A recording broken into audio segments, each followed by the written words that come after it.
Ambivaliana indray ry mpiara-mianatra namana no androsoanay eo amin'izay toerana misy anao amin'ity sabata maraina ty. Afaka indray sika hianaraka andinika ny lesonsika sabata amin'ny lesona fahadimy izay mbola miompana mandrakariva ao amin'ny bokon'ny Josoa izay mampianatra antsika ny hoe ny leson'ny finoana araka ny bokon'ny Josoa. Tamin'ny ity herinandro ity tokoa dia nianatra antsika ny lohateny manao hoe Andriamanitra no miady ho anareo. Miarabantsika tsara avy fa miarabany izy mianadahy ihany koa indray izay araka natanteraka izao fiarahana mandinika ny lesona izao. Mialohan'ny arahantsika ankehitriny dia manasa antsika rehetra mba hiaraka hivavaka. Andriamanitra ray be fitiavano, misaotra ny amin'ity sabata ity izay ahafahanay miara-mianatra ny teninao. Mamela ny heloka sy ny tsy fahatanterahana rehetra. Ankehitriny ary ampitoera ty amponinay ny fanena masina ampianatra anay izao teninao izao. Aminaraka Kristina angatana ny vavaka. Amen. Amen. Araka ny mahazatra dia misy ny andininy natao tadidiana izay azo antoka fa efa mba namerimberina efa nanao an'izany ianao tany ilay tokantrano tany fa angatahako ny namako ato amin'ny ato akaiko ato antanteraka izay fanaovantsika ny andininy natao tadidiana izay. Josoa 10:12. Ary ireo mpanjaka rehetra ireo sy ny taniny dia azon'ny Josoa indray mandeha satria Jehovah Andriamanitry ny Israely no niady ho an'ny Israely. Mahafinaritra Jehovah Andriamanitry ny Israely no niady ho an'ny Israely. Ny Andriamantsika ihany no niady ho antsika. Ahitana toy zavatra manahirantsaina tokoa ny bokon'ny Josoa ry mpiara-mianatra namana isiny. Ny hevitra mikasika ny amin'ny ady. Ahitana ny baiko men'Andriamanitra ny amin'ny momba ny ady. Mipetraka amin'ny fanontaniana manao hoe nahoana no avelan'Andriamanitra hitranga ny takan'izany, nahoana no avelan'Andriamanitra hiseho ny ady. Kanefa Andriamanitra fitiavana verimberina foana izany fanontaniana zany amin'ity bokon'ny Josoa ity. Ny antony dia izao, mbola eny an-dalana mantsy reto vokan'Andriamanitra reto ka ahitana karazana ady. Dia tsy maintsy miatrika ady kanefa tao anatin'ireny ady reny dia manome toko mandrakariva Andriamanitra fa izy no iady fa isika kosa angina. Ho zarentsika telo ny fiarantsika midinika androany dia ny voalohany ny heliko ireo Kananita sy ny fandroana ary ny fandringanana azy. Zay ny fizarana voalohany.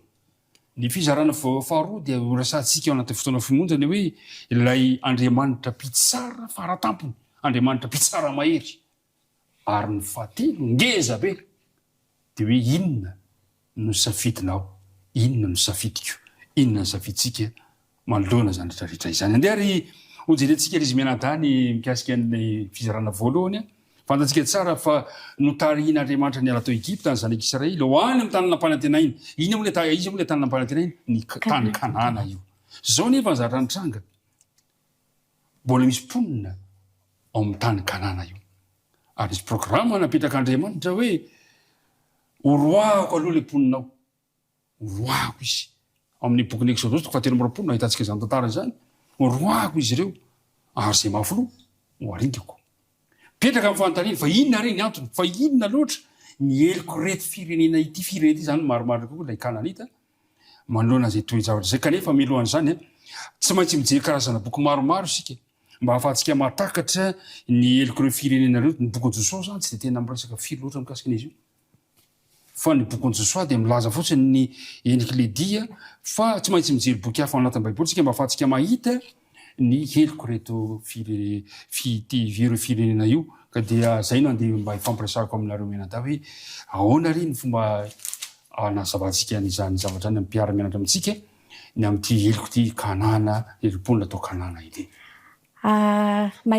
Voalohanteny aloha dia miarahaba manokana ny mpiaino sy ny mpanaraka rehetra, mpijery rehetra, miarahaba anareo mirahalahy ihany koa tratrao sabata ianarantsika ny tenin'Andriamanitra izao. Fiadana tompo aminao ihany koa. Mankasitraka tompoko.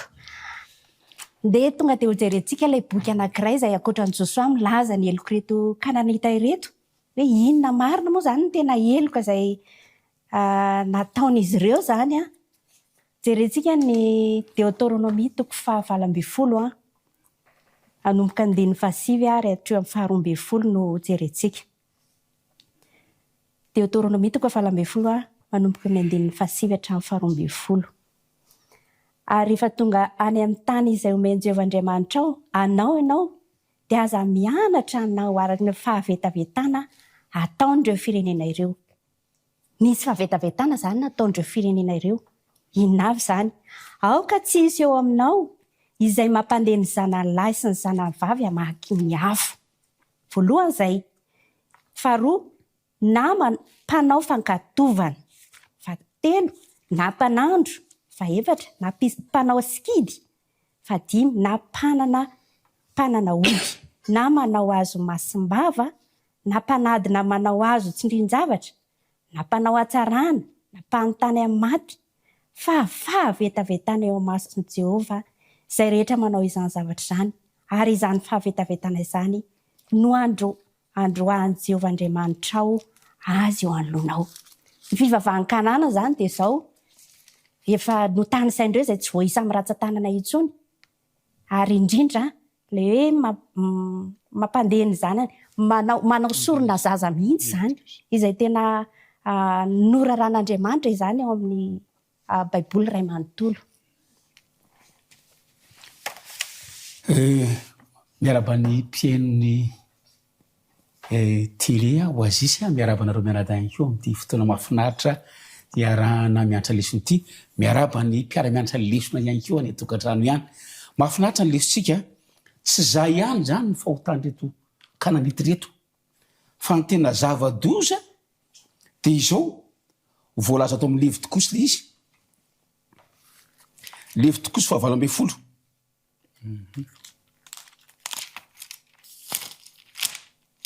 Eo amin'ny andininy 12 dia hoe aza mandry amin'ny lehilahy tahaka ny fandry amin'ny vehivavy fa fahavetavetana zany, ary aza mandry amin'ny biby mandoto ny tenanao zany, ary eo ka tsisy vehivavy hety andrin'ny biby fa zavatra fady indrindra izany.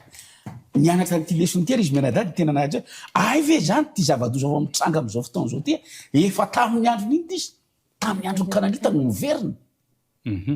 Io zany tena zava-doza hoe ny lehilahy manambady lehilahy, ny vehivavy manambady vehivavy, ny misy arin'ity izy biby iny izy mifanambady amin'iny izy amin'ny olona. Efa zava-doza tany zany, reny zany efa nitranga tany.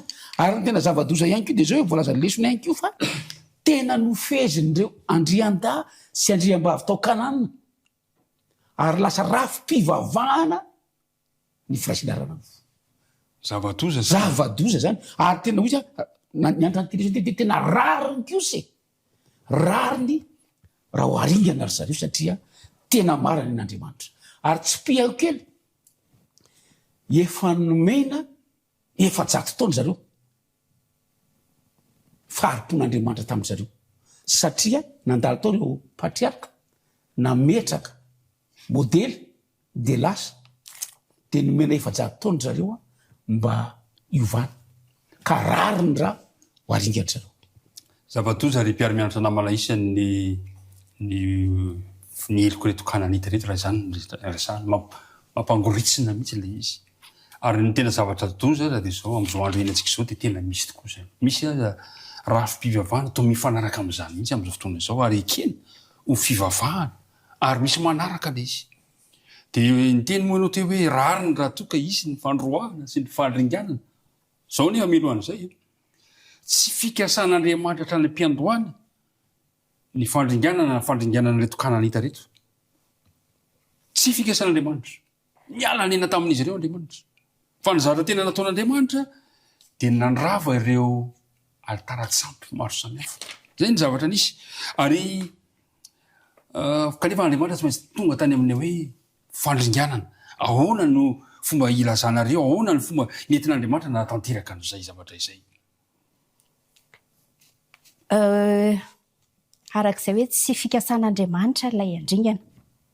Fa zao kosa ireo izay mikiry biby. Ireo izay mikiry biby manohitra ny sy nanamafo zany tamin'ny famindram-po izay nomena azy. Arak'ilay voalaza teo hoe mbola nitoy foana tamin'ilay fahotana izay natao. Indrindra moa tena alan'Andriamanitra dia ilay hoe fankatovana, resaka spiritisma zany, resaka fivavahana miangatra zany. Dia tena kolontsaina efa mipetraka ilay izy, ary raha toka ohatra ka nijanona teo ireo kananita ireo, nisy mantsy ireo izay niala, nisy niala dia rehefa hiditra ny tany Kanana ny zanak'Israely, misy ireo nitsoaka zany rehefa nandre ny lazan'ny fitondran'Andriamanitra nreto zanak'Israely reto, fa nisy kosa ireo izay te mbola hifikitra tao ihany dia ireo naringan'Andriamanitra zany ary nofoanan'Andriamanitra tanteraka mihitsy. Raha jerena zany tsy kisendrasendra ny fandroahana, tsy kisendrasendra ny fandringanana na ny fandravana, fa ireo firenena ty mihitsy no kiry biby araka ny voalaza teo. Fa raha programan'Andriamanitra dia mba nomena tombontsoa koa ireo kananita ireo ahafantatra an'Andriamanitra. Ary takan'izany koa amin'izao fotoan'izao betsaka ny olona nomena tombontsoa ahalalàn'Andriamanitra. Fa saingy tsy mety manapa-kevitra. Inona mety mahatonga an'izay zavatra izay? Fa nahoana? Inona ny olana? Variana amin'ny fiainana izy. Tsy misafidy anaraka an'Andriamanitra. Voafatitra loatra ihany koa anatin'ity izy. Ka dia voafatitra loatra zay kena tonga reto voafatitra loatra tao anatin'ity izy. Le kolotsaina izay nisy azy.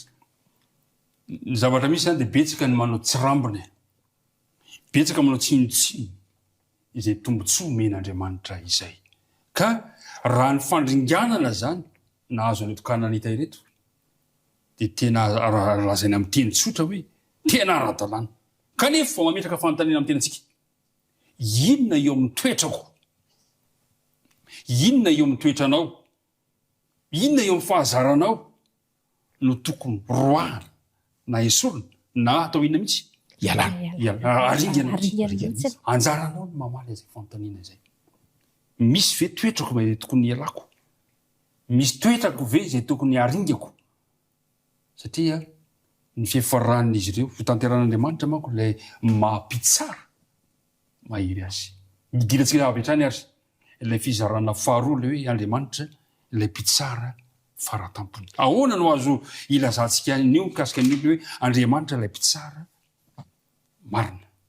Zareo mety miseritseritra hoe tsy rariny kosa nataon'Andriamanitra. Fa ahoana dia hoe naringana ve ilay olona be dia be? Fa tsara zany ny ahafantarantsika aloha fa Andriamanitra dia manana ny faharo-po.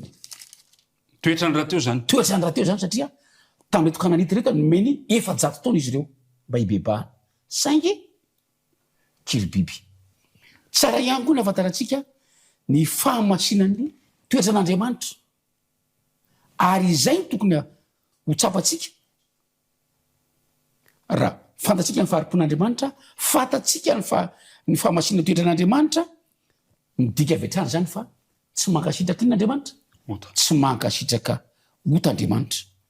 Fa ho an'ireo rehetra izay manindry izy mikiry biby kosa dia tsy maintsy mijinja inona izy? Ny vokany. Tsy maintsy mijinja ny vokatry ny fahotana izy dia ny fahafatesany zany. Mety tsy ho faty zao ianao fa tsy maintsy ho faty mandrakizay. Ry mpiara-mianatra namana isany raha izany no jerena, tsy hoe natokana ho an'ny kananita irery ihany zany mety ho fandringanana na ifitsarana hoe farany. Fa na dia ny zanak'Israely azy averiko ilay mandeha ny taridalantsika dia hoe marina fa ny vahoaka no fidiana ny zanak'Israely fa tsy mahatonga azy ho masina eo an-train'Andriamanitra zany. Zao manko ny voalaza amin'ny boky ny Deutéronomie 5:4. Ary rehefa voaroka ny jiovan'Andriamanitra eo anoloanao izy dia aza manao anakapo hoe ny fahamarinako no nitondran'i Jehovah niditra handova ity tany ity. Fa ny ara-tsim-panan'ireo firenenareo nandroan'i Jehovah azy eo anoloanao. Tsy ny fahamarinanao na ny nitsimponao no nandehananao andovan'ny tany. Fa ny ara-tsim-panan'ireo firenenareo no androan'i Jehovah Andriamanitra ho azy eo anoloanao. Ahatony teny izay nianyanan'i Jehovah tamin'ny Abrahama sy Isaka ary Jakoba arazanao. Ny zavatra tiana mara zany dia zao. Na dia reto vahoaka Israelita reto aza manao tsy mety. Dia aran'ilay fitsaran'Andriamanitra. Ahoana ilay hoe fitsaran'Andriamanitra? Ahoana ilay Andriamanitra mpitsara? Ao amin'ny taridalantsika dia misy manazava izay ao amin'ny pejy 430 eo paragrafy farany dia zao no anehoany ilay hoe inona marina ilay Andriamanitra mpitsara faratampony, mpitsara mahery, mpitsara marina. Ny sary Iave mpiady amin'ny mampitsara azy dia mampiorina sy manamafy ary manohana ny fitsipiky ny didy izay maneho taratra ny toetra zany izay efa nitenentsika hoe ny toetrany a mamindra fo ary tia atsika mandrakariva zany. Ny sary maneho an'Andriamanitra ho mpiady ary koa mpitsara sy mpanjaka dia manamafy fa tsy azo an'le ferina ny fikomiana atao amin'ny lamina efa napetra ny atra fahagola zany hoe zay le manohitra zany manota zany dia io zany tsy azo an'le ferina mpitsara izy mpanjaka mpiady miady ho amin'izany izy zany ary azosika atao arak'izany milaza fa tsy miady na koa ny fandresena ny tanjona kendren'ny asany hiavena Andriamanitra zany fa ny famarinana amin'ny laony ny fahamarinana sy ny fiadanana. Raha vitinina dia izao iray ihany hoe mitsara sy miady na koa mampanjaka amin'ny fahamarinana fa rehefa Andriamanitra no manao zany azy zany. Zay zany no andikana le hoe mpitsara marina zany hoe ny mikatsaka ny fahamarinana sy ny fiadanana. Zay no amaritana le hoe mpitsara marina. Famerenana amin'ny laoniny zany. Famerenana amin'ny laoniny. Raha matadia zany hoe averina amin'ny laoniny ny fiainana. Andriamanitra manantanteraka an'izay mampitsara azy. Zany amin'ny mampitsara azy. Zany hoe sika ihany koa zany io averina amin'ireny izy amin'le dena taloha mba nanana fiadanana sy fahasambarana.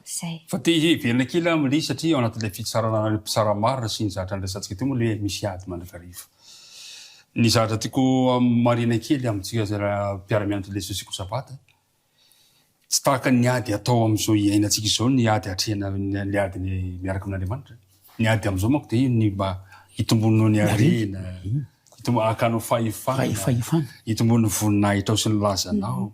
Fa ny tanjony ny ady asain'Andriamanitra ataon'ny zanany dia tsy ny hanomezam-boninahitra azy ireo fa ny hanomezam-boninahitra an'Andriamanitra ary anorenana ny fahamarinana sy ny fiadanana eo amin'ny tontolo misy antsika. Mahafinaritra kely ny tanjon'Andriamanitra kay zany. Aika izany isika asaina miady io amerenana amin'ny laoniny ny zavatra rehetra mba hisin'ny ny fiadanana. Ary zay no idirantsika ny fizarana fahatelo farany amin'ilay hoe inona ary no safidy, inona no safidy raisinao avery indray fa hatramin'ny diran'ny fahotana teto amin'ity tany ity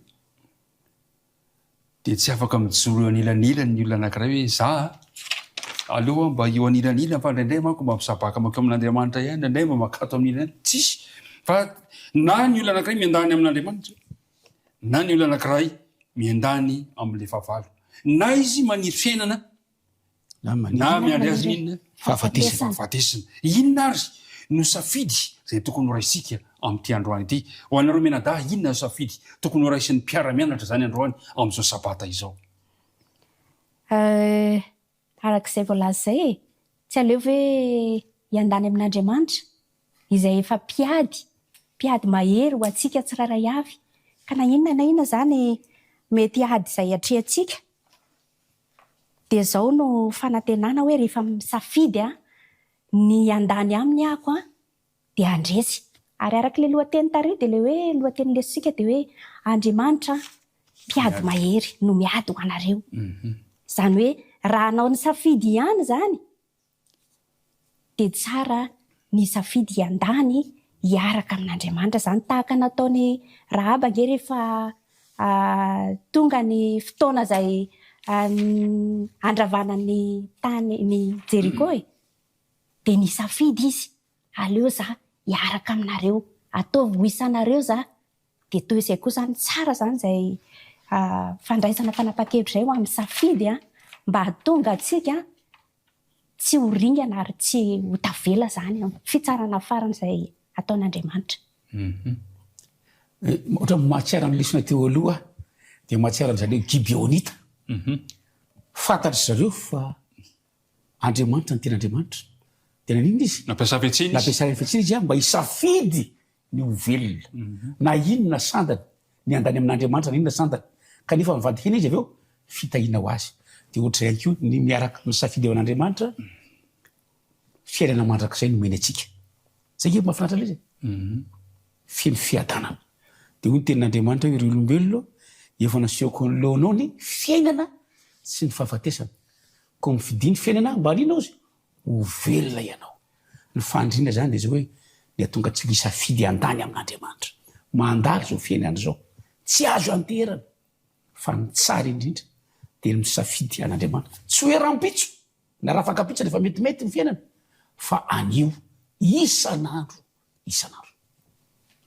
tany aloha tsika dia niresaka le hoe tsy kisendrasendra ny nandravahana ny mpandringanana ireo kananita dia tahaka zany keo tsy kisendrasendra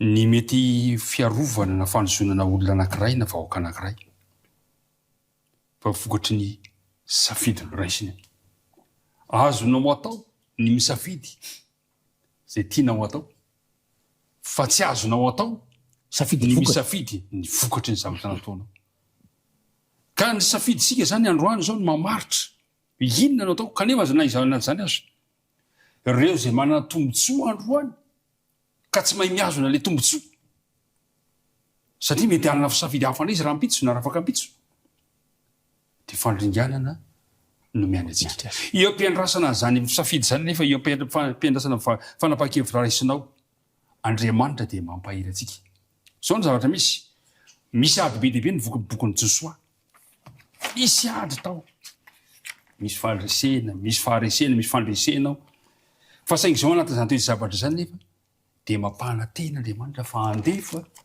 ilay zanany ao amin'ny Isaia 5:5 manasantsika ny manokatra ao amin'ny Isaia 5:5 dia lazainy ao ilay vahaolana manatrehan'ny ady ary atonga anao mandray fanapaha-kevitra ahoana amin'ny fanapaha-kevitra raisiko manoloana zany toy zavatra zany amin'ny 5 fa zaza noteraka ao antsika zazalahy nomena antsika ary fanapahana dia eo antsorony ary ny anarany atao hoe magaga mpanolotsain'Andriamanitra mahery rainy mandrakizay dia eo ny farany randriana fiadanana ahoana ny mba fahazoana reo mianada amin'ny hoe andrian'ny fiadanana itya ahoana ny fomba ahafahantsika miaina anaty zany fiadana zany efa anatin'ny ady ianao ahoana ny ahafahantsika mandray fanapaha-kevitra ao anaty fahafantarana zany fa Andriamanitra dia mandefa ny zanany ilay andrian'ny fiadanana ahoana no azika ampaherezina inona ny vahaolana azika omena ireto mpiara-mianatra amintsika ireto androany andrian'ny fiadanana Jesosy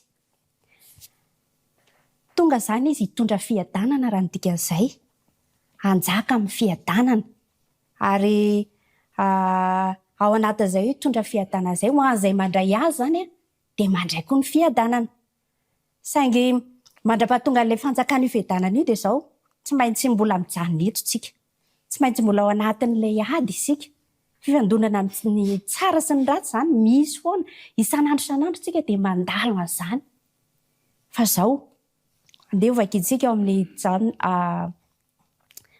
Jaona 7:20 teny fikasana anankiray izay tsara ho tadidiana mandrakariva izy ity mba hahatonga atsika na dia ao anatin'izao zavatra izay ao anatin'ny fiainantsika iainana andavanandro ary mba hahatonga ny Jesosy tena hitoetra ho fiadanana ao antsika dia ozy izy eo amin'ny Jaona 7:20 hoe fiadanana no avelako anareo ny fiadanako no omeko anareo tsy tahaka amin'ny fanomeza zao tontolo zao ny fanomezako anareo aza malahelo na matahotra ny fonareo tsara zany ny tehirizana zany teny zany hahatonga atsika tokoa tena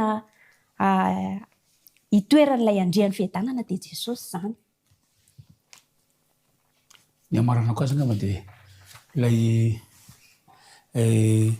voalaza hoe safidy moa zany le izy raha tianao zany ny adana dia misafidy ianao an'inona le andriana ny fiadanana tsy zay ve le izy tsotra kely izy raha te hiadana dia misafidy andrany amin'ilay inty izy andriana ny fiadanana napiko kely an'izay dia zao hitondra fiadanana ho an'ny hafa ihany koa misy tantara mahafinaritra tao amin'ilay taridalana ao amin'ny lesitsika fa rehefa nanao fahirana ny dotana ny tafika Siriana mba hisambotra ny Elisa mpaminany zany dia itsika le tao amin'ny tanàna izay nisy azy dia tonga tao zany miaramila Siriana ary rehefa tonga tao zareo dia inona nataony Elisa tsy nangataka tamin'Andriamanitra izy mba handringanana an'ireto Siriana reto reto tafika reto zany izay nanodidina azy fa zao efa vonona teo ny tafiky ny lanitra anjelolanitra manontolo efa vonona teo fa nangataka kosa izy mba hitarika ny tafika Siriana jamba no ajambain'Andriamanitra zany ho an'ny Samaria hanao mihinany Samaria ary mba hahafahany hitondra fiadanana ho an'ireo firenena roa izay miady ireo.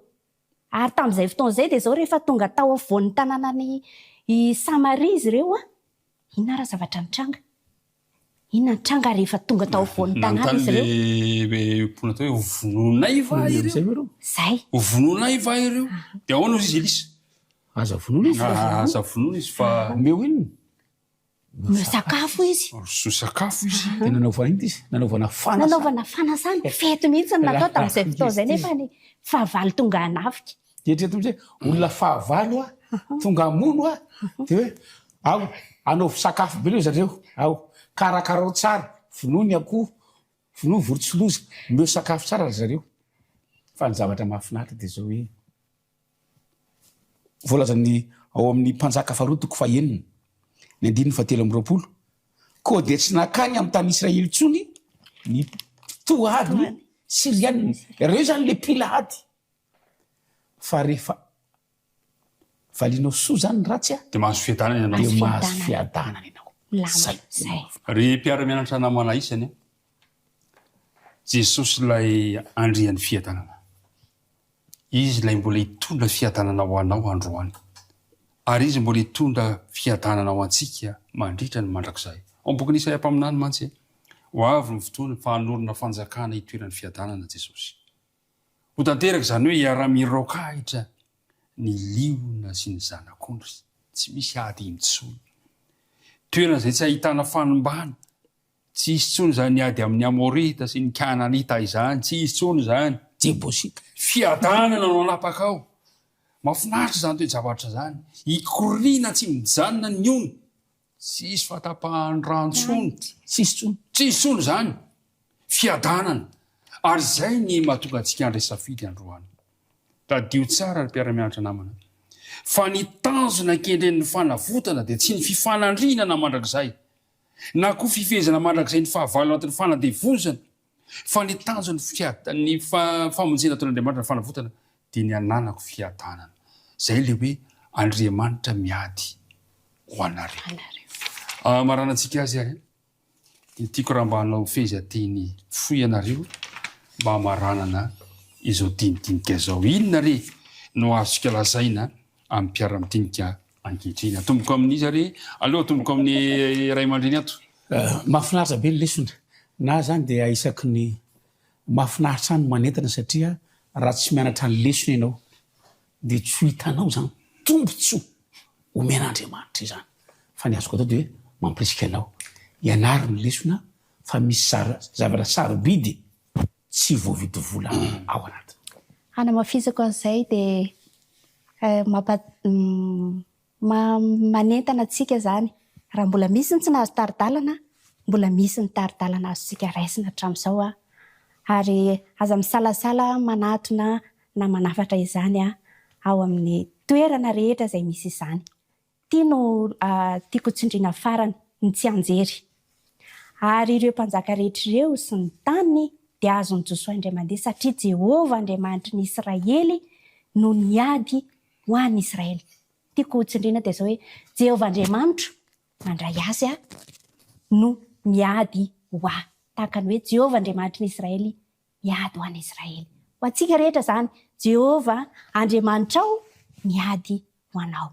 Ngany toetra ao an-tsaintsika ao am-pontsika isan'andro izany teny izany amin'ny toe-javatra rehetra izay lalovantsika isan'andro eo fiainantsika amin'ny ady izay hatrintsika mandra-pahatongan'i Jesosy eny amin'ny raho ny lanitra. Ry mpiara-midinika namana, misaotra betsaka anareo mianadahy. Ry mpianatra sekoly sabata rehetra, tsy mora tezitra ny Andriamanitra antsika fa maharo-po mandrakariva izy. Omeny androm-pahasoavana ny tsirairay avy mba hatonga amin'ny fahalalana azy. Tamin'ity lesona rahantsika nandinika teo dia nomen'Andriamanitra ny antony tsy nandroany ireo Kananita tao anatin'ny iray mandeha monja, satria mbola tsy tanteraka amin'ny fahafianoany ny heliko izy ireo. Fa rehefa feno ny heliko izy ireo ka tsy azo nahodina intsony izy, dia ino Andriamanitra fa nandringana azy. Omen'Andriamanitra aho, omen'Andriamanitra anao eo ny androm-pahasoavana ankehitriny. Ny irina dia izao, aoka tsisy anao tsinotsinona izany andro tombontsoa omen'Andriamanitra anao izany.